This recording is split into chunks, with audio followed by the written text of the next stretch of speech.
Je vous ai eu Mani RC Garage 68 pour un unboxing du Bon Coin, un unboxing 1/5 du Bon Coin. Alors, c'est arrivé par Express. Parce qu'il y a eu un petit couac de communication et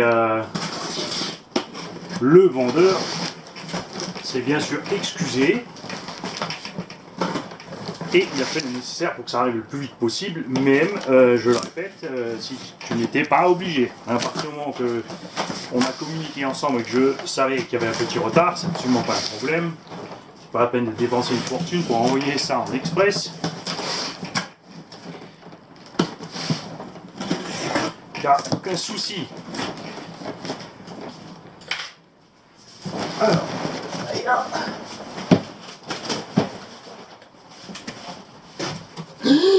Y'a rien dedans. Yeah. Tadam. Et ouais, j'ai pris une petite FG piste. J'ai pris la petite version avec l'anthrax court, 510 mm, parce que ça sert à rien de prendre des machines trop longues. En plus, entre temps, il existe une super carreau de BM. Alors, regardez voir l'état de cette machine. Enfin, la carrosserie est impec. Elle n'a pas subi de tilt, de dégâts, etc. Bien sûr, des petits trucs frottés à droite à gauche, des machins. Sans plus. La carrosserie FG est vraiment plus solide que ce que je pensais. C'est vraiment de la grosse coque par rapport à ce que j'avais déjà en main. J'aime beaucoup. Ce que j'aime aussi beaucoup chez FG, c'est que on a l'éclipse de carrosserie à l'embase de la carreau. On n'a pas de montant et de machin en haut. Ah, manque un clips.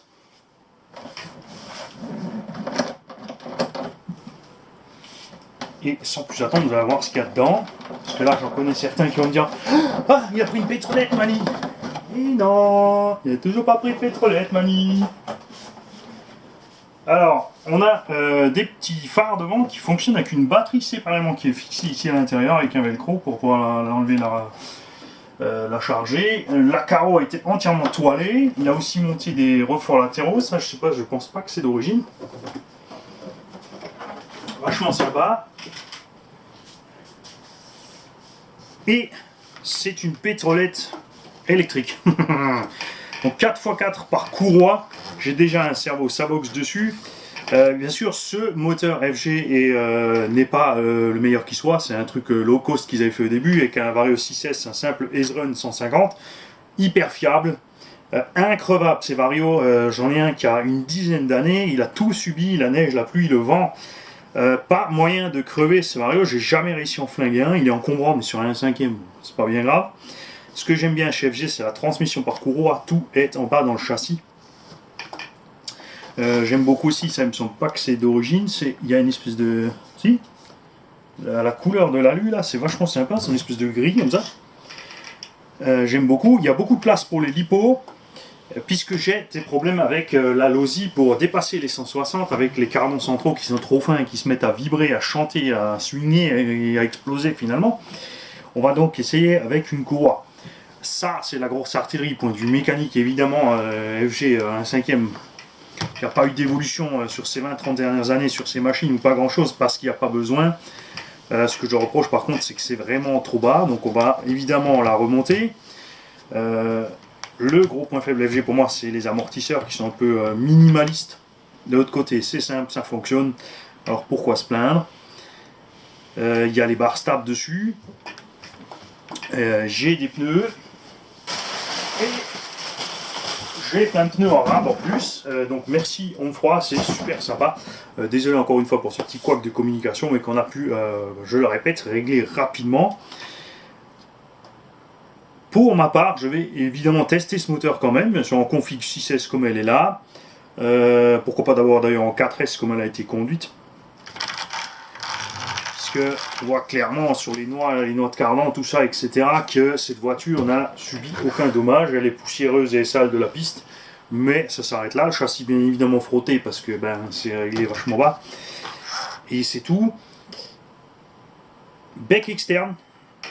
puisque ce cerveau est un peu plus balèze. Donc rajouter ici un bec externe pour pouvoir avoir plus de jus pour le cerveau, ce qui est super bien. Pour ma part, je vais certainement profiter de ce bec externe aussi pour alimenter l'éclairage Black Arrow ou rester sur ce système. En tout cas, je vais bien sûr, vous me connaissez, mettre un peu plus d'éclairage, parce que sur les pistes, on ne se rend pas spécialement dedans. On peut mettre un peu plus d'éclairage, surtout en cette saison pourrie. Chez FZ aussi, les supports de carreaux sont bien balèzes, on aime bien. On peut régler les triangles ici à l'arrière, on peut régler le carrossage, le pincement, tout ce qu'il faut, Il y a des options bien sûr alu pour les tourelles, puisque ces tourelles sont un peu souples, elles vont donc freiner le travail de la suspension. Donc ça c'est quelque chose sur lequel je me pencherai quand j'aurai testé la machine, savoir si je suis content avec ou pas. Et il est très probable qu'on y glisse soit le 550 kV en Léopard 5692, soit le 750 en X-Team avec un vario 8S. Ou le 12, voilà. Peut-être on mettra un pignon un poil plus petit pour passer en 12, on verra ça. J'ai les adaptateurs qu'il faut, j'ai du pignon, etc. Puisque j'avais déjà une MCD RV3 que j'avais passé en rallye, j'avais déjà une FG Baja 4x4 que j'avais passé en 12S, HPI 5SC SS que j'avais passé en 12S. Qu'est-ce que j'avais encore testé en un cinquième, l'équivalent d'un Inco et Maxime, la version tout simplement Carson de Hearty Attack. Enfin, j'ai essayé quelques un cinquième. Jusqu'à présent, le souci a toujours été les lipos et l'alimentation en 6 ou 8S, c'était un peu juste. Maintenant qu'il y a des moteurs à faible kV, quand on passe en 12S, on a nettement moins de soucis avec les lipos. Ça roule le doigt dans le nez. Cette machine aussi est pas très lourde. C'est un poil plus lourd que la Audi, bien sûr. Là, on est, je crois, sur une dizaine de kilos avec les lipos dedans. La Audi est sur à peu près 6 kilos. Donc là-dedans, les 6-8S, ça suffit largement. C'est juste dommage que l'Audi ait mis un moteur avec autant de kV au départ. Mieux fait de descendre en kV et de mettre 8S pour consommer moins. En tout cas, moi, je suis super content. Donc, merci une fois. Et en plus, j'adore le sticker latéral. Les stickers latérales.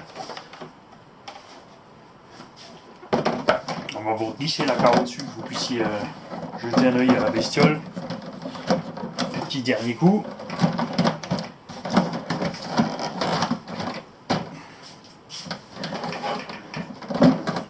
Et vous en faites pas, comme je vous l'avais dit, j'ai encore une petite préparation en carreau spécial pour ma petite Lausie ici.